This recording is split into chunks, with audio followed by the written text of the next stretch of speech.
ಇವತ್ತಿನ the daily brief ಪಾಡ್ಕಾಸ್ಟ್‌ಗೆ ನಿಮ್ಮೆಲ್ರಿಗೂ ಕೂಡ ಸ್ವಾಗತ.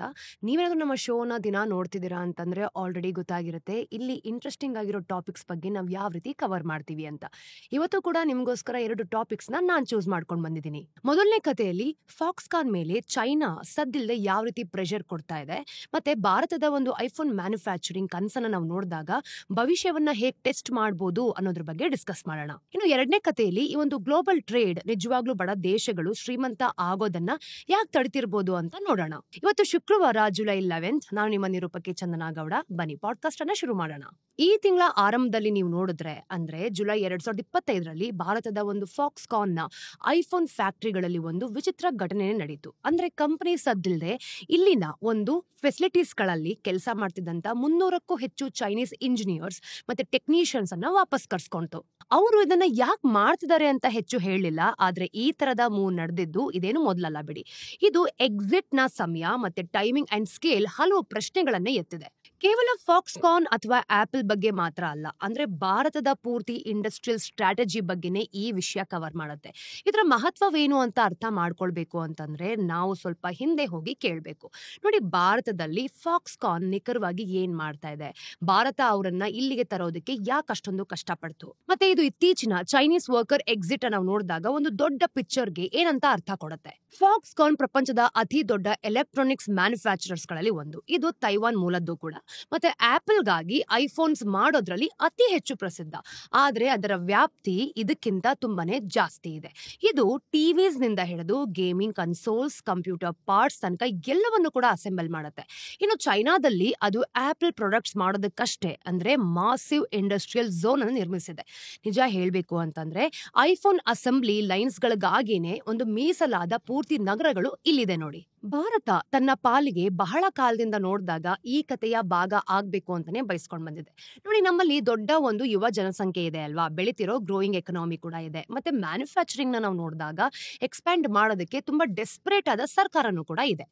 ಸೊ ಭಾರತ ಫಾಕ್ಸ್ಕಾನ್ ನಲ್ಲಿ ಅಂದ್ರೆ ಈ ಒಂದು ಶಾಪ್ ಏನಿದೆ ಸೆಟಪ್ ಮಾಡ್ಕೊಳ್ಳೋದಕ್ಕೆ ಕನ್ವಿನ್ಸ್ ಮಾಡಿದಾಗ ಅದನ್ನ ಒಂದು ದೊಡ್ಡ ಡೀಲ್ ಅಂತ ನೋಡ್ಲಾಗ್ತು. ಅಂದ್ರೆ ಕೇವಲ ಅದು ಕ್ರಿಯೇಟ್ ಮಾಡೋ ಜಾಬ್ಸ್ಗಾಗಿ ಮಾತ್ರ ಅಲ್ಲ, ಅದು ಟ್ರಿಗರ್ ಮಾಡಬಹುದಾದ ಒಂದು ಇಂಡಸ್ಟ್ರಿಯಲ್ ರಿಪಲ್ ಎಫೆಕ್ಟ್ಸ್ ಕೂಡ ಇದರಲ್ಲಿ. ಇದೆಂದಿಗೂ ಕೂಡ ಕೇವಲ ಒಂದು ಕಂಪನಿ ಅಥವಾ ಒಂದು ಪ್ರಾಡಕ್ಟ್ಸ್ ಬಗ್ಗೆ ಇರಲಿಲ್ಲ ಬಿಡಿ. ಹೋಪ್ ಏನ್ ಗೊತ್ತಾ, ಫಾಕ್ಸ್ಕಾನ್ ಪ್ರೆಸೆನ್ಸ್ ಬೇರೆ ಫರ್ಮ್ಸ್ ಗಳಲ್ಲೂ ಕೂಡ ಅಟ್ರಾಕ್ಟ್ ಮಾಡುತ್ತೆ ಅಂತ. ಪ್ಯಾಕೇಜಿಂಗ್ ಸಪ್ಲೈಯರ್ಸ್, ಕಾಂಪೋನೆಂಟ್ ಮೇಕರ್ಸ್ ಮತ್ತೆ ಲಾಜಿಸ್ಟಿಕ್ ಕಂಪನಿಗಳು. ಅಷ್ಟು ಮಾತ್ರ ಅಲ್ಲ, ಡೈರೆಕ್ಟ್ ಕಾಂಪಿಟೇಟರ್ಸ್ ಕೂಡ ಇದನ್ನ ನೋಡಿ ಅಟ್ರಾಕ್ಟ್ ಆಗ್ತಾರೆ. ಈ ಗ್ರೂಪ್ಸ್ ಹೆಚ್ಚಾಗಿ ಒಬ್ರನ್ನೊಬ್ರು ಫಾಲೋ ಮಾಡ್ತಾ ಬಂದಿದೆ.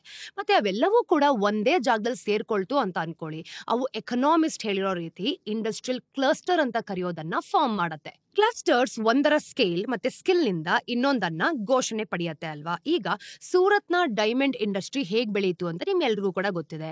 ಅಥವಾ ಬೆಂಗಳೂರಿನ ಟೆಕ್ ಪಾರ್ಕ್ಸ್ ಹೇಗೆ ಡೆವಲಪ್ ಆಯ್ತು ಅಂತಾನು ಕೂಡ ಒಂದ್ಸಲ ಯೋಚನೆ ಮಾಡಿ. ಅಂದ್ರೆ ಫಾಕ್ಸ್ಕಾನ್ ಭಾರತಕ್ಕೆ ತಗೊಬಂದ್ ಕೊಡೋದು ಸ್ಕ್ರಾಚ್ ನಿಂದ ಒಂದು ಹೊಸ ಎಲೆಕ್ಟ್ರಾನಿಕ್ ಕ್ಲಸ್ಟರ್ ನ ಜಂಪ್ ಸ್ಟಾರ್ಟ್ ಮಾಡೋ ಹಾಗೆ ಒಂದು ದಾರಿ ಆಗಿತ್ತು. ಆದ್ರೆ ಅಂತಹ ಕ್ಲಸ್ಟರ್ ನಿರ್ಮಿಸೋದು ಸುಲಭ ಅಲ್ಲ ಬಿಡಿ. ಸೊ ಭಾರತ ಫಾಕ್ಸ್ಕಾನ್ ಮತ್ತೆ ಆಪಲ್ಗೆ ವಿಷಯಗಳನ್ನ ನೋಡಿದಾಗ ಅಟ್ರಾಕ್ಟ್ ಮಾಡೋದಕ್ಕೆ ತುಂಬಾನೇ ಬಾಗಿತ್ತು.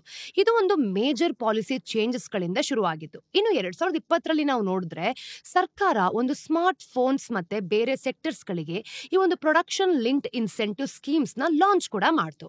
ಐಡಿಯಾ ತುಂಬಾ ಸಿಂಪಲ್ ಆಗಿತ್ತು. ಈಗ ಭಾರತದಲ್ಲಿ ಎಷ್ಟು ಹೆಚ್ಚು ಮ್ಯಾನುಫ್ಯಾಕ್ಚರರ್ಸ್ ಮಾಡ್ತಿರ್ತಾರೋ ಅಂದ್ರೆ ನಿಮ್ಗೆ ಅಷ್ಟೇ ಹೆಚ್ಚು ಇನ್ಸೆಂಟಿವ್ ಸಿಗತ್ತೆ ಅಂತ. ಫಾಕ್ಸ್ಕಾನ್ ಬೇಗನೆ ಸೈನ್ ಅಪ್ ಮಾಡ್ಕೊಳ್ತು. ಮತ್ತೆ ಕೊನೆಗೆ ಸ್ಕೀಮ್ ಅಡಿಯಲ್ಲಿ ನೋಡಿದಾಗ 2800 ಕೋಟಿಗಿಂತ ಹೆಚ್ಚು ಹಣನೂ ಕೂಡ ಪಡ್ಕೊಳ್ತು. ಲೋಕಲ್ ಪ್ರೊಡಕ್ಷನ್ ನ ಹೆಚ್ಚು ಅಪೀಲಿಂಗ್ ಅಂದ್ರೆ ಜಾಸ್ತಿ ಇಂಟ್ರೆಸ್ಟಿಂಗ್ ಆಗಿರೋ ತರ ಮಾಡೋದಕ್ಕೆ ಭಾರತ ಒಂದು ಫಿನಿಶ್ಡ್ ಫೋನ್ಸ್ ಮೇಲಿನ ಒಂದು ಇಂಪೋರ್ಟ್ ಡ್ಯೂಟೀಸ್ ಏನಿರುತ್ತೆ ಗೊತ್ತಾ, ಅದನ್ನು ಕೂಡ ಜಾಸ್ತಿ ಮಾಡಿದ್ರು. ಅಂದ್ರೆ ಆಪಲ್ ಒಂದೇ ಈ ಒಂದು ಹೈಯರ್ ಟ್ಯಾಕ್ಸ್ ನ ಕಟ್ಬೇಕಿತ್ತು, ಅಥವಾ ತನ್ನ ಒಂದು ಪ್ರಾಡಕ್ಟ್ಸ್ ಏನಿರುತ್ತೆ ಅದನ್ನ ಲೋಕಲಿ ಮಾಡ್ಬೇಕಾಗಿತ್ತು, ಅಂದ್ರೆ ಲೋಕಲ್ ಆಗಿ ಸಿಗ್ಬೇಕು ಅಂತ. ಮತ್ತೆ ಅವ್ರಿಗೆ ಮತ್ತಷ್ಟು ಸಹಾಯ ಮಾಡೋದಕ್ಕೆ ಭಾರತ ಲೋಕಲ್ ಸೋರ್ಸಿಂಗ್ ಸುತ್ತಲಿನ ಅಂದ್ರೆ ತನ್ನ ರೂಲ್ಸ್ ಏನಿರುತ್ತೆ ಅದನ್ನ ಟ್ವೆಕ್ ಮಾಡ್ತು. ಈಗ ನೋಡಿ, ಮೊದಲು ಆಪಲ್ ತರದ ಕಂಪನಿಗಳು ಇಲ್ಲಿ ಸ್ಟೋರ್ಸ್ ಓಪನ್ ಮಾಡ್ಬೇಕು ಅಂತಂದ್ರೆ ತಮ್ಮ ಕಾಂಪೊನೆಂಟ್ಸ್ ಗಳು ಯಾರೆಲ್ಲ ಇರ್ತಾರೆ ಅಲ್ವಾ, ಅವ್ರ ಹತ್ರ ಕನಿಷ್ಠ 30% ಭಾರತದೊಳಗಡೆ ಸೋರ್ಸ್ ಮಾಡ್ಬೇಕಿತ್ತು ಅಂತ ಹೇಳ್ತಾ ಇತ್ತು. ಆದ್ರೆ ಆ ರೂಲ್ ನ ರಿಲ್ಯಾಕ್ಸ್ ಮಾಡೋ ರೀತಿ ಒಂದು ಐಡಿಯಾನು ಕೂಡ ಕೊಟ್ರು. ಈಗ ಭಾರತದಿಂದ ಫೋನ್ಸ್ ನ ನೀವು ನೋಡಿದ್ರೆ ಎಕ್ಸ್ಪೋರ್ಟ್ ಮಾಡೋದು ಕೂಡ ತುಂಬಾ ಲೋಕಲ್ ಸೋರ್ಸಿಂಗ್ ಅಂತಾನೆ ಕೌಂಟ್ ಆಗುತ್ತೆ. ಅದು ಆಪಲ್ ನ ಇಂಡಿಯಾ ಪ್ಲಾನ್ಸ್ ಏನೆಲ್ಲ ಇದೆ ಅದು ತುಂಬಾ ಹೆಚ್ಚು ವಯಬಲ್ ಆಗೋ ತರನು ಕೂಡ ಮಾಡ್ತು. ಇನ್ನೊಂದು ದೊಡ್ಡ ಚೇಂಜ್ ಏನ್ ಗೊತ್ತಾ, ಫಾರಿನ್ ಇನ್ವೆಸ್ಟ್ಮೆಂಟ್ ಸುತ್ತಾ ಇರೋದು. ಇನ್ನು ಕೆಲವು ವರ್ಷಗಳ ಹಿಂದೆ ತನಕ ನಾವು ನೋಡಿದಾಗ ಫಾಕ್ಸ್ಕಾನ್ ತರದ ಒಂದು ಫಾರಿನ್ ಫರ್ಮ್ಸ್ ಆಪರೇಷನ್ಸ್ ನ ಸೆಟಪ್ ಮಾಡೋದಕ್ಕೆ ಇಂಡಿಯನ್ ಕಂಪನಿಗಳ ಜೊತೆ ಪಾರ್ಟ್ನರ್ ಆಗಿರ್ಬೇಕಾಗಿತ್ತು ಅಲ್ವಾ. ಆದ್ರೆ ಈ ರೂಲ್ಸ್ ನ ಕಾಂಟ್ರಾಕ್ಟ್ ಮ್ಯಾನುಫ್ಯಾಕ್ಚರಿಂಗ್ ನಲ್ಲಿ ನಾವು ನೋಡಿದಾಗ 100% ಫಾರಿನ್ ಓನರ್ಶಿಪ್ಗೆ ಅಲೋ ಮಾಡೋ ಹಾಗೆ ಅಪ್ಡೇಟ್ ಕೂಡ ಮಾಡಲಾಯಿತು. ಅದು ಫಾಕ್ಸ್ಕಾನ್ಗೆ ಕಂಪ್ಲೀಟ್ ಕಂಟ್ರೋಲ್ ಕೊಡ್ತು. ಇದರಿಂದ ಭಾರತ ಇನ್ನೂ ಹೆಚ್ಚು ಅಟ್ರಾಕ್ಟಿವ್ ಆಗೋಕ್ಕೂ ಕೂಡ ಶುರು ಆಯ್ತು ನೋಡಿ. ಇದೆಲ್ಲದರ ಜೊತೆಗೆ ಇಂಡಿಯನ್ ಸ್ಟೇಟ್ಸ್ ಕೂಡ ಮುಂದೆ ಬಂದ್ವು. ಅಂದ್ರೆ ತಮಿಳುನಾಡು ಮತ್ತೆ ಕರ್ನಾಟಕ ಫಾಕ್ಸ್ಕಾನ್ ಅಟ್ರಾಕ್ಟ್ ಮಾಡೋದ್ರಲ್ಲಿ ವಿಶೇಷವಾಗಿ ಅಗ್ರೆಸಿವ್ ಆಗಿದ್ವು. ಅವ್ರೇನ್ ಮಾಡ್ತಿದ್ರು, ಸ್ಟೇಬಲ್ ಪವರ್, ಪೋರ್ಟ್ಸ್ಗೆ ಆಕ್ಸೆಸ್, ಮತ್ತೆ ಕಡಿಮೆ ಇರುವಂತಹ ಭೂಮಿ, ಹಾಗೆ ಮುಖ್ಯವಾಗಿ ನಾವು ನೋಡಿದಾಗ ಚೈನಾಗಿಂತ ಕಡಿಮೆ ಈ ಒಂದು ವೇಜಸ್ ಗಳೆಲ್ಲ ಏನಿರುತ್ತೆ ಅಂದ್ರೆ ದಿನಗೂಲಿ ಅಂತ ಏನ್ ಹೇಳ್ತೀವಿ ಅದಕ್ಕೆ ಕೆಲಸ ಮಾಡುವಂತಹ ಸ್ಕಿಲ್ಡ್ ವರ್ಕರ್ಸ್ ಕೂಡ ಆಫರ್ ಮಾಡ್ತು. ಬೇಸಿಕಲಿ ಅವರು ಈ ವರ್ಕರ್ಸ್ ಅಂದ್ರೆ ಕೆಲಸಗಾರರು ಯಾರೆಲ್ಲ ಇರ್ತಾರೆ ಅವ್ರಿಗೆ ಹೌಸಿಂಗ್ ಬಿಲ್ಡ್ ಮಾಡೋದಕ್ಕೂ ಸಹ ಸಹಾಯ ಮಾಡಿದ್ರು. ಮತ್ತೆ ಫಾಕ್ಸ್ಕಾನ್ಗೆ ಬೇಕಾದ ಎಲ್ಲ ಅಪ್ರೂವಲ್ಸ್ ಗಳು ಕೂಡ ಫಾಸ್ಟ್ ಟ್ರ್ಯಾಕ್ ಆಗೋಯ್ತು ನೋಡಿ. ಇಂಡಿಯನ್ ಫರ್ಮ್ಸ್ ಗಳಿಗೆ ಸಾಮಾನ್ಯವಾಗಿ ತಿಂಗಳ ಗಟ್ಲೆ ಹಿಡಿಯೋ ಕೆಲಸಗಳು ವಾರದಲ್ಲೇ ಆಗೋಕ್ ಶುರುವಾಯ್ತು ಗೊತ್ತಾ. ಇನ್ನು ಲೇಬರ್ ಲಾಸ್ ನ ನೀವು ನೋಡಿದಾಗ ರಿಲ್ಯಾಕ್ಸ್ ಆಗಿರೋ ರೀತಿನೂ ಕೂಡ ಮಾಡಿದ್ರು. 2023ರಲ್ಲಿ ಕರ್ನಾಟಕ ವರ್ಕಿಂಗ್ ಅವರ್ಸ್ ನಿಂದ ಅಂದ್ರೆ 9ರಿಂದ 12 ಗಂಟೆಗೆ ಎಕ್ಸ್ಟೆಂಡ್ ಮಾಡೋದಕ್ಕೆ ಹೇಳಿದ್ರು. ಮತ್ತೆ ಮಹಿಳೆಯರನ್ನ ನಾವು ನೋಡಿದಾಗ ನೈಟ್ ಶಿಫ್ಟ್ ಮಾಡೋದಕ್ಕೂ ಸಹ ಪರ್ಮಿಷನ್ ಕೊಟ್ಟಿದ್ರು. ಇದು ಫಾಕ್ಸ್ಕಾನ್ ಅಂದ್ರೆ ಬಯಸಿದಂತ ವಿಷಯ. ಯಾಕಂದ್ರೆ ನಮ್ಮ ದೇಶಕ್ಕೆ ಬಂದಾಗ ಹಲವಾರು ರಿಸ್ಟ್ರಿಕ್ಷನ್ಸ್ ಗಳು ಮತ್ತೆ ಸ್ವಲ್ಪ ರೂಲ್ಸ್ ಗಳಿದೆ. ಅಂದ್ರೆ ಗಂಡಸರಿಗೆ ಮತ್ತೆ ಹೆಂಗಸರಿಗೆ ಸ್ವಲ್ಪ ಚೇಂಜ್ ಆಗತ್ತೆ. ಇವು ಕಾಂಟ್ರವರ್ಷಿಯಲ್ ಚೇಂಜಸ್ ಆಗಿದ್ವು. ಅಂದ್ರೆ ಫಸ್ಟ್ ಟೈಮ್ ನಮ್ಮ ದೇಶದಲ್ಲಿ ಈ ರೀತಿ ಚೇಂಜಸ್ ಆಗಿದ್ದು ತುಂಬಾ ಕಾಂಟ್ರವರ್ಷಿಯಲ್ ಆಗೋಕ್ ಶುರುವಾಯಿತು. ವಿಶೇಷವಾಗಿ ಲೇಬರ್ ರೈಟ್ಸ್ ಜೊತೆಗಿನ ಫಾಕ್ಸ್ಕಾನ್ ಈ ಒಂದು ಗ್ಲೋಬಲ್ ಟ್ರ್ಯಾಕ್ ರೆಕಾರ್ಡ್ ನೀವು ನೋಡಿದ್ರೆ ಅಂದ್ರೆ Bharat long term pay of ಮೇಲೆ ದೊಡ್ಡದಾಗಿ ಬೆಟ್ ಮಾಡಿ ಹೇಗೋ ಮುಂದೆ ಸಾಕ್ತು ಅಂತ. ಇನ್ನು ದೊಡ್ಡ ಮಟ್ಟಿಗೆ ನಾವು ನೋಡೋದಾದ್ರೆ ಅದು ಕೆಲಸ ಮಾಡಿದೆ ಬಿಡಿ. ಕೇವಲ ಕೆಲವು ವರ್ಷಗಳಲ್ಲಿ ಭಾರತ ಪ್ರಪಂಚದ ಸೆಕೆಂಡ್ ಲಾರ್ಜೆಸ್ಟ್ ಫೋನ್ ಪ್ರೊಡ್ಯೂಸರ್ ಆಗಿದೆ. FY14 ರಲ್ಲಿ ನಾವು 18,900 crores ಮೌಲ್ಯದ ಒಂದು ಫೋನ್ಸ್ ನ ಮ್ಯಾನುಫ್ಯಾಕ್ಚರ್ ಮಾಡಿದ್ದೀವಿ. ಇನ್ನು FY24 ಹೊತ್ತಿಗೆ ಆ ಸಂಖ್ಯೆ 4.2 lakhs crores ಗಿಂತ ಹೆಚ್ಚಾಗಿದೆ. ಅಂದ್ರೆ ನೀವೇ ನೋಡಿ, ಎಕ್ಸ್ಪೋರ್ಟ್ಸ್ ಒಂದೇ ಈಗ 1.2 lakhs crore ಮೌಲ್ಯದಾಗಿರೋದು. ಅಂದ್ರೆ ಪ್ರಪಂಚದ ಎಲ್ಲಾ ಫೋನ್ಸ್ ಗಳಲ್ಲಿ ಸುಮಾರು 20% ಈಗ ಭಾರತದಲ್ಲೇ ತಯಾರಾಗ್ತಾ ಇದೆ. ತಮಿಳುನಾಡುವಿನ ಅಂದ್ರೆ ಶ್ರೀ ಪೆರಂಬುದೂರ್ ಪಟ್ಟಣ ಅಂದ್ರೆ ಫಾಕ್ಸ್ಕಾನ್ ನ ಒಂದು ಪ್ಲಾಂಟ್ ಇರೋದೇ ಇಲ್ಲಿ. ಎಲೆಕ್ಟ್ರಾನಿಕ್ಸ್ ಮ್ಯಾನುಫ್ಯಾಕ್ಚರಿಂಗ್ ಗೆ ಒಂದು ಹಬ್ ಆಗಿ ಬದಲಾಗ್ತಿದೆ. ಬೇರೆ ಇಂಡಸ್ಟ್ರೀಸ್ ಕೂಡ ಇದನ್ನ ಗಮನಿಸೋದಕ್ಕೆ ಶುರು ಮಾಡ್ಕೊಂಡಿದ್ದಾರೆ ನೋಡಿ. ನಿಖರವಾಗಿ ಇದೇ ಆಗ್ಬೇಕು ಅಂತ ಭಾರತ ಒಂದು ಹೋಪ್ ಇಟ್ಕೊಂಡಿತ್ತು. ಅದೇ ಕ್ಲಾಸಿಕ್ ಕ್ಲಸ್ಟರ್ ಎಫೆಕ್ಟ್.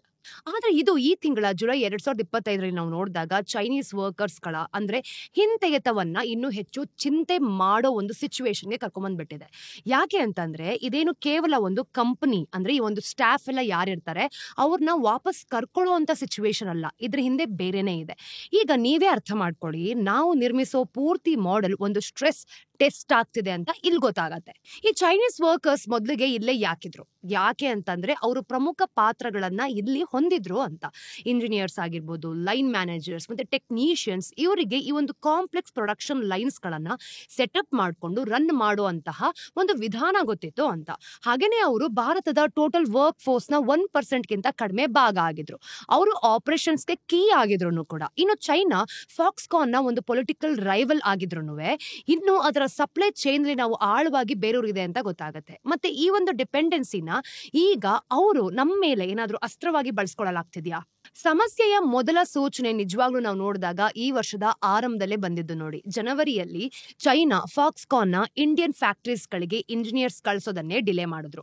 ಹೆಚ್ಚು ಕಡಿಮೆ ಅದೇ ಸಮಯದಲ್ಲಿ ನಾವು ನೋಡಿದಾಗ ಕ್ರೂಷಿಯಲ್ ಮ್ಯಾನುಫ್ಯಾಕ್ಚರಿಂಗ್ ಮೆಷಿನ್ಸ್ ಅಂತ ಏನ್ ಹೇಳ್ತೀವಿ ಅದರ ಒಂದು ಶಿಪ್ಮೆಂಟ್ಸ್ ನ ನೀವು ನೋಡಿದಾಗ ಅಲ್ಲೇ ಡಿಲೇಸ್ ಜಾಸ್ತಿ ಆಗಿದ್ದು. ಸೊ ಬೇಸಿಕಲಿ ಇಲ್ಲಿ ಮಷಿನ್ಸ್ ನಾವು ನೋಡಿದಾಗ ಚೈನೀಸ್ ಸಾಫ್ಟ್ವೇರ್ ಮೇಲೆ ಓಡತ್ತೆ. ಫಾಕ್ಸ್ಕಾನ್ ಸಾಫ್ಟ್ವೇರ್ ಲ್ಯಾಂಗ್ವೇಜ್ ನ ಇಂಗ್ಲಿಷ್ಗೆ ಸ್ವಿಚ್ ಮಾಡಿ ಅಂತಾನು ಕೂಡ ಸಪ್ಲೈಯರ್ಸ್ಗೆ ರಿಕ್ವೆಸ್ಟ್ ಕೂಡ ಮಾಡಿತ್ತು. ಆದ್ರೆ ಅಂತಹ ಬದಲಾವಣೆಗಳಿಗೆ ತಿಂಗಳುಗಟ್ಲೆ ಹಿಡಿಯತ್ತೆ ಗೊತ್ತಾ.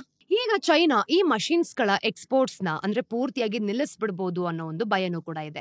ಅದೊಂದು ಮಾಸಿವ್ ಪ್ರಾಬ್ಲಮ್ ಆಗ್ತಾನೂ ಇದೆ ಅಂತ ಗೊತ್ತಾಗುತ್ತೆ. ಫಾಕ್ಸ್ಕಾನ್ ಬೇರೆ ಅಂದ್ರೆ ಬೇರೆ ದೇಶಗಳಿಂದ ಹೆಚ್ಚು ಕಾಸ್ಟ್ಲಿ ಆದ ಮಷಿನ್ಸ್ ಅನ್ನ ಅಫೋರ್ಡ್ ಮಾಡಕ್ಕಾದ್ರೂ ಆದ್ರೆ ಡಿಪೆಂಡ್ ಆಗಿರೋ ಸಣ್ಣ ಫರ್ಮ್ಸ್ ಗಳಿಗೆ ಅದು ಸಾಧ್ಯ ಆಗದೆ ಇರ್ಬೋದು.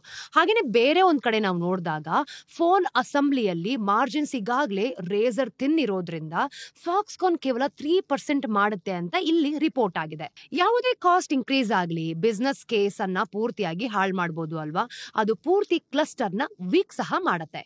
ಸೊ ಚೈನಾ ಇದನ್ನೇ ಯಾಕೆ ಮಾಡ್ತಾ ಇದೆ? ಅಫಿಷಿಯಲ್ ಆಗಿ ಉತ್ತರ ಇನ್ನೂ ಸಿಕ್ಕಿಲ್ಲ, ಆದ್ರೆ ಥಿಯರೀಸ್ ಇದೆ ನೋಡಿ. ಕೆಲವರು ಭಾರತದ ಒಂದು ಚೈನೀಸ್ ನ್ಯಾಷನಲ್ಸ್ಗೆ ವೀಸಾ ರೂಲ್ಸ್ ನ ತುಂಬಾ ಟೈಟ್ ಮಾಡಿರೋದಕ್ಕೆ ಇವರು ಪ್ರತಿಕಾರ ತಗೊಳ್ತಿದ್ದಾರೆ ಅಂತ ನಂಬ್ತಾರೆ. ಬೇರೆಯವರು ಎರಡೂ ದೇಶಗಳ ನಡುವೆ ಬೆಳೀತಿರೋ ಒಂದು ಸ್ಟ್ರಾಟಜಿಕ್ ಪೈಪೋಟಿಯಿಂದ ಇವರು ಅಂದ್ರೆ ಈ ಕಾಂಪಿಟೇಷನ್ ಅಲ್ಲಿ ಹಿಂದೆ ಉಳಿಬಾರ್ದು ಅಂತ ಭಾರತಕ್ಕೆ ಒಂದು ಕಾಂಪಿಟೇಷನ್ ಕೊಡ್ತಿರ್ಬೋದು ಅಂತ ಹೇಳ್ತಿರ್ಬೋದು. ಇನ್ನೊಂದ್ ಕಡೆ ನಾವು ನೋಡಿದಾಗ ಚೈನಾ ಅದನ್ನ ಸುಲಭವಾಗಿ ಬಿಟ್ಕೊಡೋದಕ್ಕೆ ಇಷ್ಟಪಡಲ್ಲ. ಅಂದ್ರೆ ಯಾವಾಗ್ಲೂ ಕೂಡ ಅವರೊಂದು ಕುತಂತ್ರ ಬುದ್ಧಿನ ತೋರಿಸ್ತಾನೆ ಇರ್ತಾರೆ. ಇನ್ನು ಲೇಬರ್ ಇಂಟೆನ್ಸಿವ್ ಮ್ಯಾನುಫ್ಯಾಕ್ಚರಿಂಗ್ ಚೈನಾದ ಒಂದು ಔಟ್ಪುಟ್ ಏನಿದೆ ಸುಮಾರು 1/3 ಆಗಿದೆ. ಆ ಡಾಮಿನೆನ್ಸ್ಗೆ ಯಾವುದೇ ಥ್ರೆಟ್ ಬಂದ್ರೂ ಅದನ್ನ ಸೀರಿಯಸ್ ಆಗಿ ತಗೊಳ್ಳಲಾಗತ್ತೆ. ಕಾರಣ ಯಾವುದೇ ಇರ್ಲಿ, ರಿಸಲ್ಟ್ಸ್ ಅಂತೂ ಸ್ಪಷ್ಟ ಆಗಿದೆ ಅಲ್ವಾ. ಭಾರತದ ಒಂದು ಮ್ಯಾನುಫ್ಯಾಕ್ಚರಿಂಗ್ ಕನಸುಗಳ ಮೇಲೆ ಚೈನಾ ಇನ್ನು ಆಶ್ಚರ್ಯಕರವಾದ ಕಂಟ್ರೋಲ್ ಅನ್ನ ಹೊಂದಿದೆ ನೋಡಿ. ಮತ್ತೆ ಅದು ಆ ಹಿಡಿತವನ್ನ ಬಿಗಿಗೊಳಿಸೋದಕ್ಕೂ ಸಹ ಶುರು ಮಾಡ್ಕೊಂಡಿದೆ. ಆದ್ರೆ ಕತೆ ಅಲ್ಲಿಗೆ ಮುಗಿಯೋದಿಲ್ಲ. ಒಂದ್ ರೀತಿಯಲ್ಲಿ ನಾವು ನೋಡಿದಾಗ ಈ ಘಟನೆ ಒಂದು ಬಾಗ್ಲನ್ನೇ ಅಷ್ಟೇ ತೆಗ್ದಿರ್ಬೋದು. ಆದ್ರೆ ಚೈನಾ ಮೇಲೆ ಅತಿಯಾದ ಅವಲಂಬನೆ ಅಂದ್ರೆ ಡಿಪೆಂಡೆನ್ಸಿ ಅಂತ ಏನ್ ಹೇಳ್ತೀವಿ ಅದು ರಿಸ್ಕಿ ಅನ್ನೋ ಐಡಿಯಾ ಆಪಲ್ ಮತ್ತೆ ಫಾಕ್ಸ್ಕಾನ್ಗೆ ಹೊಸದೇನಲ್ಲ ಬಿಡಿ. ಅಂದ್ರೆ ಅವ್ರಿಗೆ ಗೊತ್ತು ಅಂತ. ಇನ್ನು ಕೆಲವು ಎಕ್ಸ್ಪರ್ಟ್ಸ್ ಏನ್ ಹೇಳ್ತಾರೆ ಗೊತ್ತಾ, ಆಪಲ್ ಈ ಒಂದು ಕಾಲ್ ಬ್ಯಾಕ್ ನ ವಾರಗಳ ಮೊದಲೇ ಆಂಟಿಸಿಪೇಟ್ ಮಾಡಿತ್ತು ಅಂತಾನು ಕೂಡ ಹೇಳ್ತಾ ಇದ್ದಾರೆ. ಹಾಗಾಗಿ ಅವರು ಈಗಾಗ್ಲೇ ಆ ಒಂದು ಗ್ಯಾಪ್ ನ ತುಂಬೋದಕ್ಕೆ ಶುರು ಮಾಡ್ಕೊಂಡಿದ್ದಾರೆ. ಫಾಕ್ಸ್ಕಾನ್ ಈಗ ಚೈನೀಸ್ ವರ್ಕರ್ಸ್ ನ ಬಿಟ್ಟು ಹೋದ್ರೆ ಅಂದ್ರೆ ಈ ಒಂದು ರೋಲ್ಸ್ ತುಂಬೋದಕ್ಕೆ ತುಂಬಾ ತೈವಾನ್ ಆಗಿರ್ಬೋದು, ಸೌತ್ ಕೊರಿಯಾ ಮತ್ತೆ ವಿಯಟ್ನಾಂ ಇಂದ ಇಂಜಿನಿಯರ್ಸ್ ಏನೋ ತಗೊಂಬಂದ್ ಕೊಡ್ಬೋದು. ಆದ್ರೆ ಶಾರ್ಟ್ ಟರ್ಮ್ ಅಲ್ಲಿ ತುಂಬಾ ಕಾಸ್ಟ್ ಜಾಸ್ತಿ ಆಗುತ್ತೆ. ಇಲ್ಲೊಂದು ಅರ್ಲಿ ಸೈನ್ಸ್ ಪ್ರಕಾರ ನಾವು ನೋಡಿದಾಗ ಪ್ರೊಡಕ್ಷನ್ ಸ್ಲೋ ಆಗ್ಲಿಲ್ಲ ಅಥವಾ ಕ್ವಾಲಿಟಿಯಲ್ಲೂ ಕೂಡ ಡಿಕ್ಲೈನ್ ಆಗಿಲ್ಲ.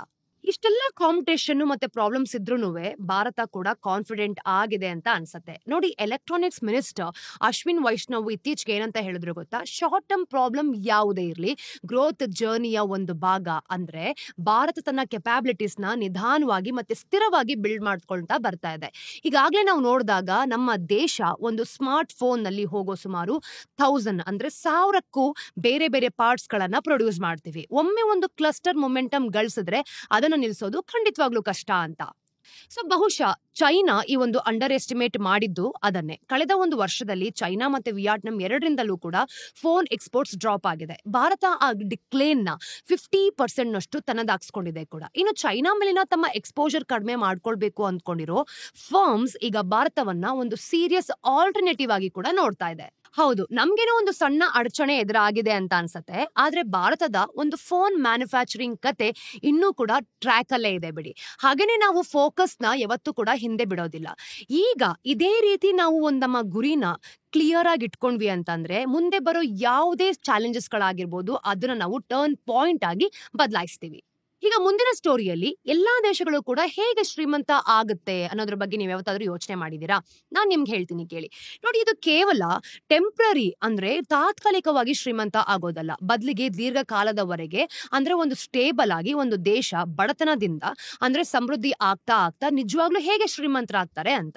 ಈಗ ನೀವು ಬೇಸಿಕ್ ಗೂಡ್ಸ್ ನ ತಗೊಳ್ಳಿ, ಅದನ್ನ ಪ್ರೊಡ್ಯೂಸ್ ಮಾಡೋದ್ರಿಂದ ಈ ಒಂದು ಸಂಕೀರ್ಣ ಕೈಗಾರಿಕೆಗಳು ಅಂತ ಹೇಳ್ತೀವಿ. ಅಂದ್ರೆ ನೀವು ಯಾವ ರೀತಿ ಅದನ್ನ ನಿರ್ಮಿಸ್ತೀರಾ ಅಂತ. ಆ ಪಯಣದಲ್ಲಿ ಟ್ರೇಡ್ ಯಾವ ಯಾವ ಪಾತ್ರವನ್ನ ವಹಿಸುತ್ತೆ ಅನ್ನೋದನ್ನ ನಾವು ಇಲ್ಲಿ ತಿಳ್ಕೊಳ್ತೀವಿ. ಎಕನಾಮಿಸ್ಟ್ ಇದನ್ನ ಹೆಚ್ಚಾಗಿ ಒಂದು ಮೆಟಾಫರ್ ಬಳಸಿ ವಿವರಿಸ್ತಾರೆ, ಅಂದ್ರೆ ಒಂದು ಏಣಿ ಅಂತ. ಈ ಏಣಿಯ ಕೆಳಭಾಗದಲ್ಲಿ ಅತಿ ಮೂಲಭೂತ ವಸ್ತುಗಳೇನೆಲ್ಲ ಇರುತ್ತೆ ಅದನ್ನ ಮಾಡುವಂತಹ ದೇಶಗಳಿರುತ್ತೆ. ಈಗ ನೋಡಿ, ಸ್ಟೀಲ್ ರಾಡ್ಸ್ ತಗೊಳ್ಳಿ, ಬಟ್ಟೆಯ ರೋಲ್ಗಳಾಗಿರ್ಬೋದು, ಸಿಂಪಲ್ ಎಲೆಕ್ಟ್ರಾನಿಕ್ಸ್, ಪ್ಲಾಸ್ಟಿಕ್ ಟಾಯ್ಸ್, ಇವು ಸ್ಪೆಷಲೈಸ್ಡ್ ಸ್ಕಿಲ್ಸ್ ಅಥವಾ ಆಳವಾದ ಜ್ಞಾನ ಅಂದ್ರೆ ಬೇಕಿಲ್ಲದ ಪ್ರಾಡಕ್ಟ್ಸ್ ಗಳಲ್ವಾ. ಇವನ್ನ ಮಾಡೋದು ತುಂಬಾನೇ ಸುಲಭ, ಆದ್ರೆ ಇದರ ಅರ್ಥ ಯಾರು ಬೇಕಾದ್ರೂ ಅದನ್ನ ಮಾಡ್ಬೋದು ಅಂತ. ಸೊ ಕಾಂಪಿಟೇಷನ್ ಅಂತ ಬಂದಾಗ ತುಂಬಾ ಸ್ಟ್ರಾಂಗ್ ಆಗಿರತ್ತೆ, ಹಾಗೇನೆ ಪ್ರಾಫಿಟ್ಸ್ ಕೂಡ ಕಡಿಮೆ ಇರತ್ತೆ. ಯಾವುದೇ ಡೆವಲಪಿಂಗ್ ಕಂಟ್ರಿನ ತಗೊಳ್ಳಿ, ಅಂದ್ರೆ ಇದರ ಗುರಿ ಈ ಏಣಿಯ ಮೇಲೆ ಹತ್ತಿ ಹೋಗೋದು. ಅಂದ್ರೆ ಮಾಡ್ಬೇಕಾದ್ರೆ ಹೆಚ್ಚು ಕಷ್ಟಕರವಾದ ಮತ್ತೆ ಹೆಚ್ಚು ವ್ಯಾಲ್ಯೂಬಲ್ ವಸ್ತುಗಳನ್ನ ಮಾಡ್ಕೊಂಡು ಶುರು ಮಾಡ್ಕೊಳ್ಳೋದು ಅಂತ.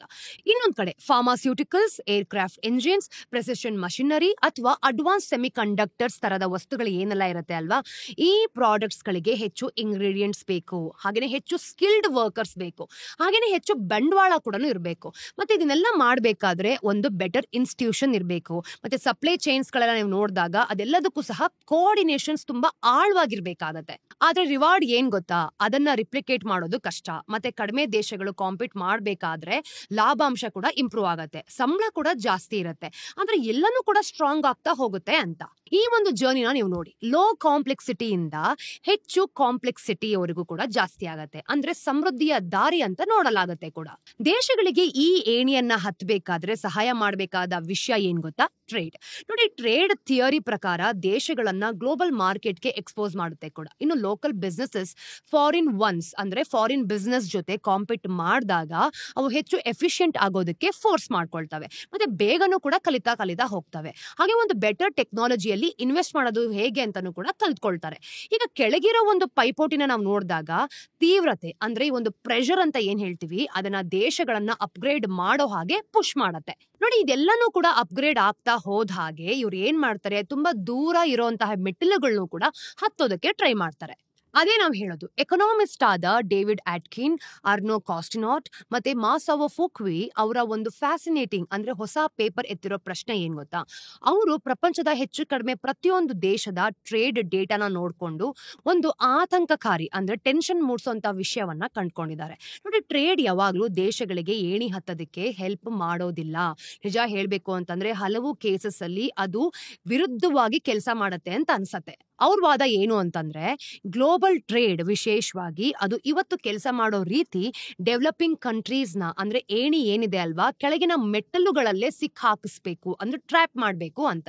ಯಾಕೆ ಅಂತಂದ್ರೆ ತುದಿಯಲ್ಲಿರೋ ಅತಿ ಪವರ್ಫುಲ್ ಪ್ಲೇಯರ್ಸ್ ಬೇರೆಯವರು ಮೇಲೆ ಹತ್ಬಿಟ್ಟು ಬರೋದಕ್ಕೆ ಹೆಚ್ಚು ಜಾಗನೇ ಬಿಡೋದಿಲ್ಲ. ಅಂದ್ರೆ ನಾರ್ಮಲ್ ಆಗು ಹಂಗೆ ನಡೆಯುತ್ತೆ ಅಲ್ವಾ. ಕೆಳಗಡೆ ಯಾರಾದ್ರೂ ಇದ್ದಾರೆ ಅಂತಂದ್ರೆ ಮೇಲ್ಗಡೆ ಇರೋರು ಇವರು ಈ ಜಾಗಕ್ಕೆ ಬರೋದಕ್ಕೆ ಬಿಡೋದೇ ಇಲ್ಲ. ಅದೇ ರೀತಿ ಈ ಒಂದು ಕಂಟ್ರೀಸ್ ಅಲ್ಲೂ ಕೂಡ ಇದೇ ಒಂದು ಫಾರ್ಮುಲಾನ ಅಪ್ಲೈ ಮಾಡ್ತಾರೆ.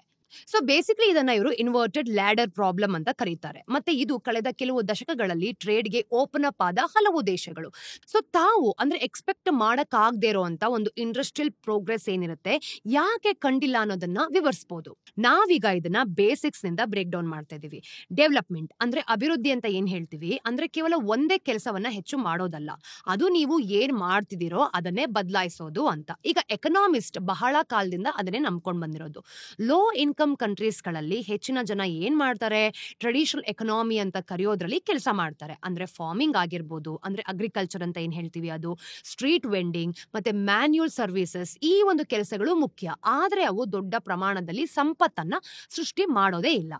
ನಿಜವಾಗ್ಲೂ ಬೆಳಿಬೇಕು ಅಂತಂದ್ರೆ ಈ ಒಂದು ದೇಶಗಳು ಜನರನ್ನ ಹೈಯರ್ ಪ್ರೊಡಕ್ಟಿವಿಟಿ ಸೆಕ್ಟರ್ಸ್ ಕಡೆಗೆ ಅಂದ್ರೆ ಮ್ಯಾನುಫ್ಯಾಕ್ಚರಿಂಗ್ ಮತ್ತೆ ಮಾಡರ್ನ್ ಸರ್ವಿಸಸ್ ತರ ಈ ಒಂದು ಸೆಕ್ಟರ್ ಅಲ್ಲಿ ಶಿಫ್ಟ್ ಮಾಡಬೇಕು. ಈ ಕೆಲಸಗಳನ್ನ ನೀವು ನೋಡಿದಾಗ ಕೆಲಸ ಮಾಡಿದ ಪ್ರತಿ ಗಂಟೆಗೂ ಕೂಡ ಹೆಚ್ಚು ಮೌಲ್ಯವನ್ನ ಜನರೇಟ್ ಮಾಡ್ತೀರಿ. ಆ ಒಂದು ಶಿಫ್ಟ್ ಏನಿದೆ ಅಲ್ವಾ, ಅಂದ್ರೆ ಪಾಪ್ಯುಲೇಷನ್ ನ ಜನಸಂಖ್ಯೆಯ ದೊಡ್ಡ ಭಾಗದಲ್ಲಿ ನಡೆದಾಗ ಪೂರ್ತಿ ಎಕನಾಮಿನೇ ಟ್ರಾನ್ಸ್ಫಾರ್ಮ್ ಆಗತ್ತೆ.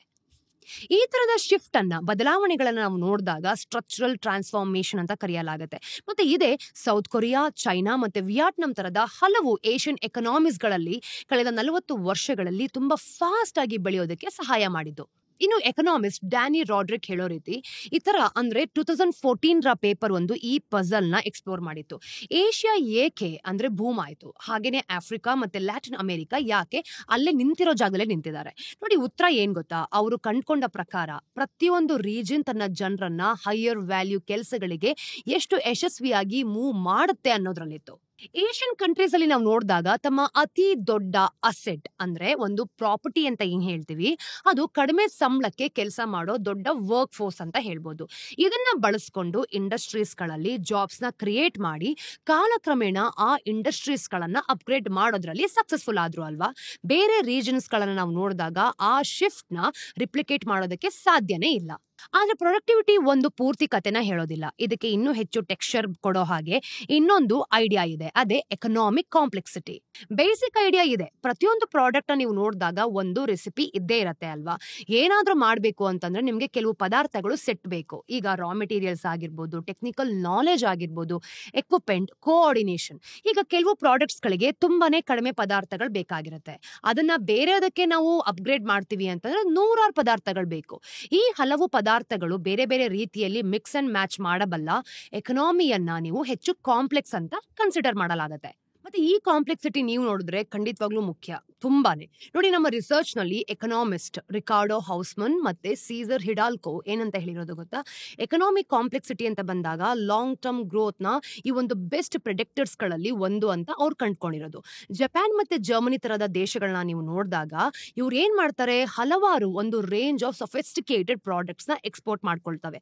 ಅವು ಕೇವಲ ಅಂದ್ರೆ ಕೆಲವು ಸಿಂಪಲ್ ಗೂಡ್ಸ್ ಮೇಲೆ ಡಿಪೆಂಡ್ ಆಗಿರುವಂತಹ ದೇಶಗಳಿಗಿಂತ ಹೆಚ್ಚು ಸ್ಟೇಬಲ್ ಮತ್ತೆ ಹೈಯರ್ ಇನ್ಕಮ್ಸ್ ಅನ್ನು ಕೂಡ ಹೊಂದಿರತ್ತೆ.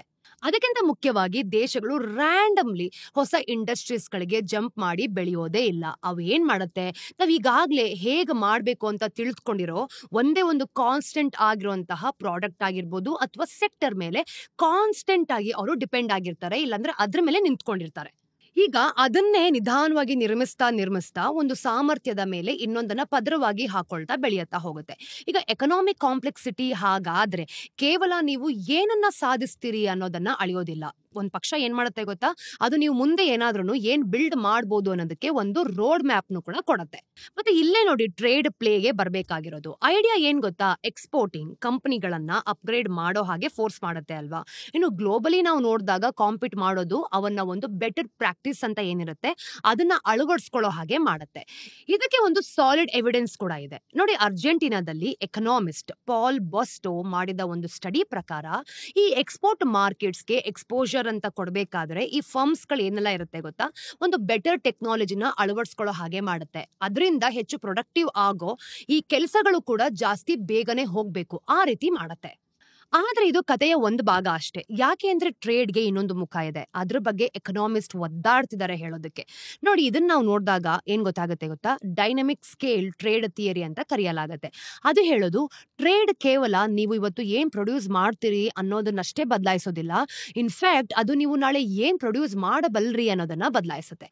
ಕೆಲವೊಮ್ಮೆ ಅದು ಒಳ್ಳೇದು ಹೌದು, ಆದ್ರೆ ಕೆಲವೊಮ್ಮೆ ಅದು ಎಕನಾಮಿಕ್ಸ್ ಗಳನ್ನ ತಪ್ಪು ಡೈರೆಕ್ಷನ್ಸ್ ನಲ್ಲಿ ಹೋಗೋ ಹಾಗೆ ಮಾಡುತ್ತೆ. ಈಗ ನೀವೇ ನೋಡಿ, ಎಕ್ಸಾಂಪಲ್ ಮುಖಾಂತರ ಹೋಗೋಣ.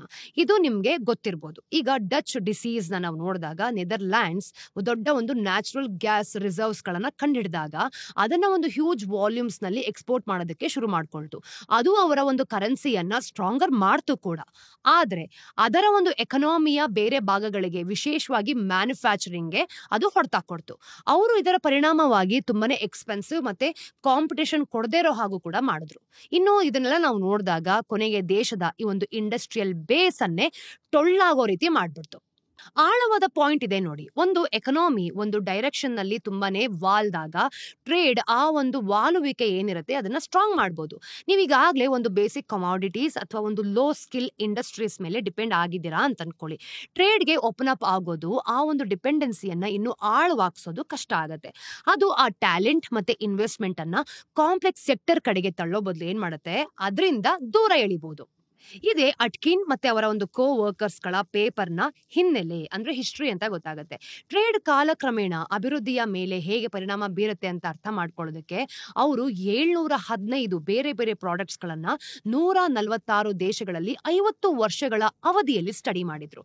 ನೋಡಿ, ಈ ಒಂದು ಶಾರ್ಟ್ ಟರ್ಮ್ ರಿಸಲ್ಟ್ಸ್ ನಾವು ನೋಡಿದಾಗ ಹೆಚ್ಚಿನ ಎಕನಾಮಿಸ್ಟ್ ಯಾವ ರೀತಿ ಎಕ್ಸ್ಪೆಕ್ಟೇಷನ್ಸ್ ಇಟ್ಕೊಂಡಿದ್ರು ಅದೇ ರೀತಿ ಆಯ್ತು. ಟ್ರೇಡ್ ಗ್ರಾಹಕರನ್ನ ಉತ್ತಮ ಸ್ಥಿತಿಗೆ ತಗೊಂಬಂದ್ ಕೊಡ್ತು ಹೌದು, ಆದ್ರೆ ಬೆಲೆಗಳು ಕೂಡ ಬಿದ್ದೋಯ್ತು.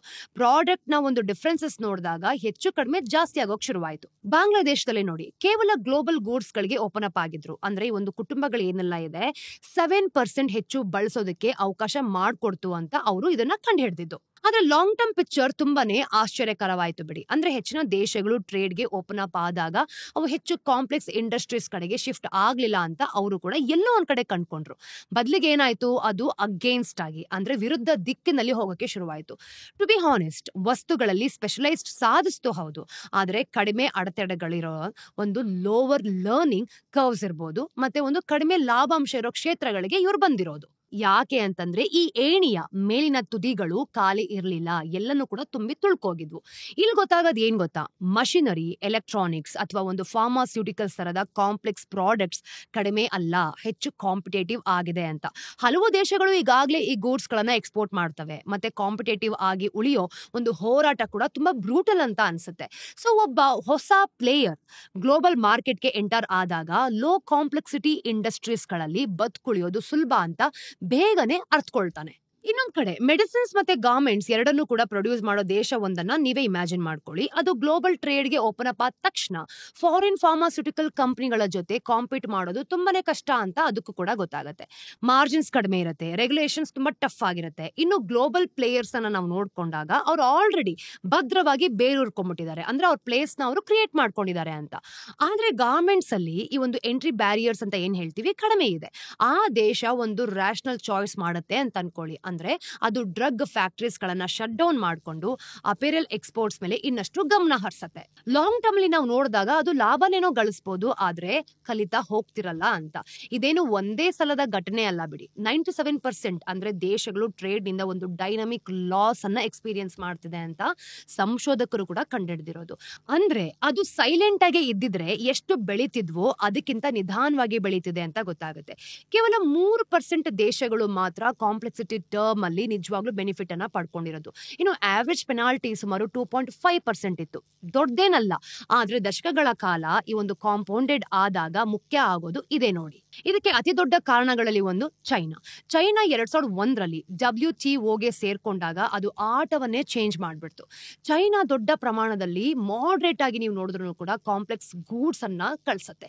ಎಲೆಕ್ಟ್ರಾನಿಕ್ಸ್ ನಿಂದ ಹಿಡಿದು ಪ್ರಾಸೆಸ್ಡ್ ಮಷಿನರಿ ತನಕ ಎಲ್ಲವನ್ನೂ ಎಕ್ಸ್ಪೋರ್ಟ್ ಮಾಡ್ತಿತ್ತು. ಅದೇ ಸಮಯದಲ್ಲಿ ಅದು ಹೆಚ್ಚಾಗಿ simple goods, minerals, raw materials ಮತ್ತೆ ಅಗ್ರಿಕಲ್ಚರಲ್ ಪ್ರಾಡಕ್ಟ್ಸ್ ಅಂತ ಏನ್ ಹೇಳ್ತೀವಿ ಅದೆಲ್ಲನೂ ಕೂಡ ಪ್ರೊಡ್ಯೂಸ್ ಮಾಡೋದ್ರ ಜೊತೆಗೆ ಇಂಪೋರ್ಟ್ ಕೂಡ ಮಾಡ್ಕೊಳ್ತು. ಇದು ಒಂದ್ ರೀತಿಯ ಗ್ಲೋಬಲ್ ಅಸಿಮೆಟ್ರಿ ಅಲ್ವಾ, ಅಂದ್ರೆ ಅದನ್ನ ಕ್ರಿಯೇಟ್ ಮಾಡ್ತು ಅಂತ.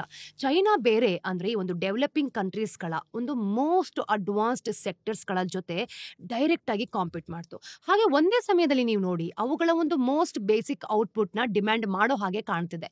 ಅಂದ್ರೆ ಅದು ಈ ಒಂದು ಟ್ರೇಡ್ ನ ಇನ್ಸೆಂಟಿವ್ಸ್ ಗಳು ಏನೆಲ್ಲ ಇರುತ್ತೆ ಅದ್ರ ಜೊತೆ ವಾಲಿಸ್ತು ಕೂಡ. ಇನ್ನು ಘಾನಾದ ಇದೊಂದು ಎಕ್ಸಾಂಪಲ್ ಆಗಿ ನಾವು ನೋಡಿದಾಗ ಲೇಟ್ 90s ಅಲ್ಲಿ ಅದು ನಿಧಾನವಾಗಿ ಒಂದು ಲೈಟ್ ಮ್ಯಾನುಫ್ಯಾಕ್ಚರಿಂಗ್ ಸೆಕ್ಟರ್ ಅಲ್ಲಿ ಬಿಲ್ಡ್ ಮಾಡ್ತಿತ್ತು ಅಲ್ವಾ. ಆದ್ರೆ ಚೈನಾ ಒಂದು WTOಗೆ ಎಂಟರ್ ಆದ್ಮೇಲೆ ಆ ಸೆಕ್ಟರ್ ತುಂಬಾ ಕಡಿಮೆ ರೀತಿಯಲ್ಲಿ ಅಂದ್ರೆ ಚೈನೀಸ್ ಇಂಪೋರ್ಟ್ಸ್ ಗಳಿಂದ ಪೂರ್ತಿ ನಾಶ ಆಗೋಯ್ತು. ಅದೇ ಸಮಯದಲ್ಲಿ ಘಾನಾದ ಟ್ರೆಡಿಷನಲ್ ಎಕ್ಸ್ಪೋರ್ಟ್ಸ್ ಕೋಕೋ ಮತ್ತೆ ಮಿನರಲ್ಸ್ ತರದ ಒಂದು ಚೈನಾ ಬೆಳಿತಿರೋ ಒಂದು ಹಸಿವಿನಿಂದ ಹೆಚ್ಚು ವ್ಯಾಲ್ಯೂಬಲ್ ಆಗಿತ್ತು. ಸೊ ಘಾನಾ ಮತ್ತೆ ಕಮಾಡಿಟೀಸ್ ಕಡೆಗೆ ಶಿಫ್ಟ್ ಆಯ್ತು. ಅದರ ಒಂದು ಎಕನಾಮಿ ಹೆಚ್ಚು ಕಾಂಪ್ಲೆಕ್ಸ್ ಆಗೋ ಬದಲು ಕಡಿಮೆ ಕಾಂಪ್ಲೆಕ್ಸ್ ಆಯ್ತು. ಚೈನಾ ತಾನ್ ಮಾಡಿದ ಸಮಯದಲ್ಲಿ ಗ್ಲೋಬಲ್ ಟ್ರೇಡ್ಗೆ ಎಂಟರ್ ಆಗದೆ ಇದ್ರೆ ಹಲವಾರು ಒಂದು ಡೆವಲಪಿಂಗ್ ಕಂಟ್ರೀಸ್ಗಳು ಎಲ್ಲೋ ಒಂದ್ ಕಡೆ ಸೇಫ್ ಆಗ್ತಿತ್ತು ಅಂತ ಅನ್ಸುತ್ತೆ.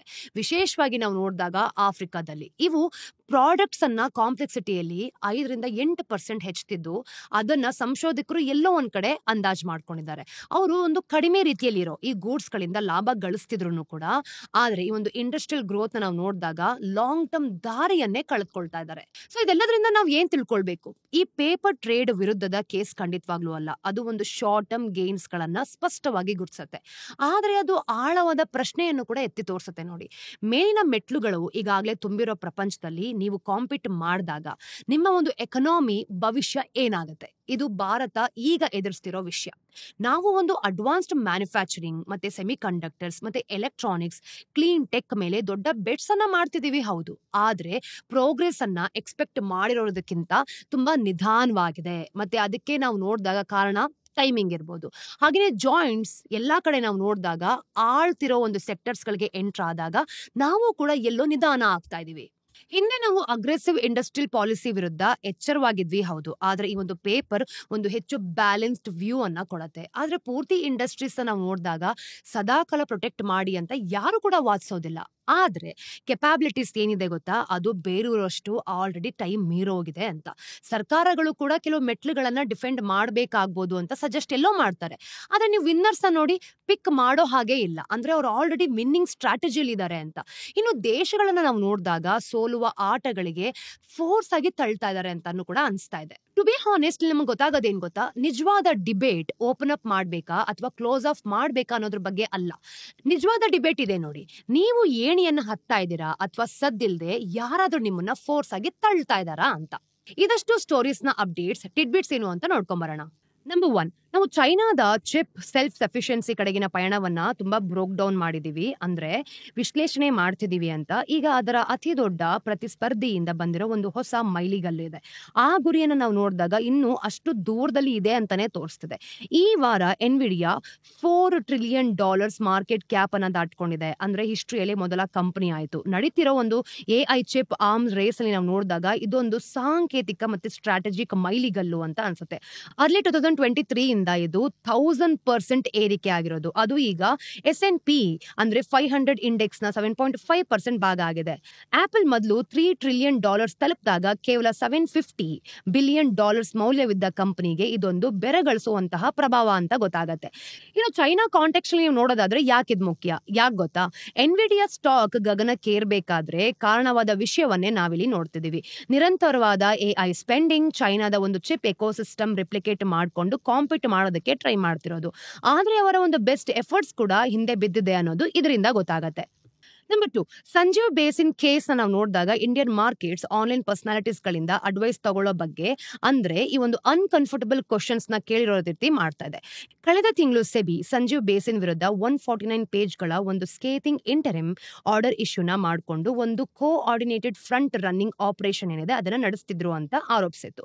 ಈ ವಾರ ಬೇಸಿನ್ ಈ ಆರ್ಡರ್ ನ ಸೆಕ್ಯೂರಿಟೀಸ್ ಅಪೆಲೇಟ್ ಟ್ರಿಬ್ಯುನಲ್ ಅಂತ ಏನ್ ಹೇಳ್ತೀವಿ ಆ ಒಂದು ಚಾಲೆಂಜ್ ನ ಮಾಡ್ಕೊಂಡಿದ್ದಾರೆ.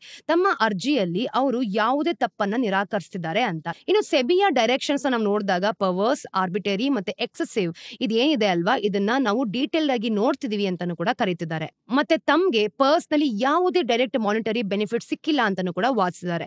ಸ್ಯಾಟ್ ಈ ವಿಷಯವನ್ನ ಬೇಗನೆ ವಿಚಾರಣೆ ಕೂಡ ನಡೆಸ್ತಾ ಇದೆ. ಇದ್ರ ಬಗ್ಗೆ ನಮ್ಗೆ ಅತಿ ಬೇಗ ಗೊತ್ತಾದಾಗ ನಾವು ನಿಮ್ಗೆ ಅದನ್ನ ತಿಳಿಸ್ತೀವಿ. ಕೊನೆಯ ಟಿಡ್ಬಿಟ್, ಟಾಟಾ ಮೋಟಾರ್ಸ್ ತನ್ನ ಒಂದು ಕ್ರೋನ್ ನ ಕಳೆದುಕೊಳ್ತಿದೀಯಾ, ವಿಶೇಷವಾಗಿ ಇವಿ ಸೆಕ್ಟರ್ ನಲ್ಲಿ ಅಂತ ನಾವು ಪ್ರಶ್ನಿಸಿದ್ವಿ. ಆದ್ರೆ ಅವರು ಒಟ್ಟಾರೆಯಾಗೂ ಕೂಡ ಸಮಸ್ಯೆಗಳನ್ನ ಎದುರಿಸ್ತಿದ್ದಾರೆ ಅಂತ ಅನ್ಸುತ್ತೆ.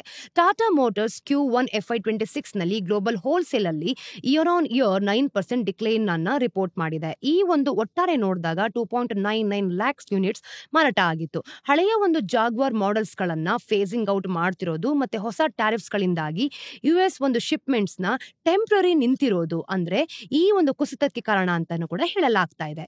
ಇದಷ್ಟು ಇವತ್ತಿನ ದ ಡೈಲಿ ಬ್ರೀಫ್ ನ ಅಪ್ಡೇಟ್ಸ್. ಮತ್ತಷ್ಟು ಅಪ್ಡೇಟ್ಸ್ ಒಂದಿಗೆ ನಾವು ಮುಂದಿನ ವಿಡಿಯೋಲಿ ಸಿಗೋಣ. ಅಲ್ಲಿ ತನಕ ಟೇಕ್ ಕೇರ್.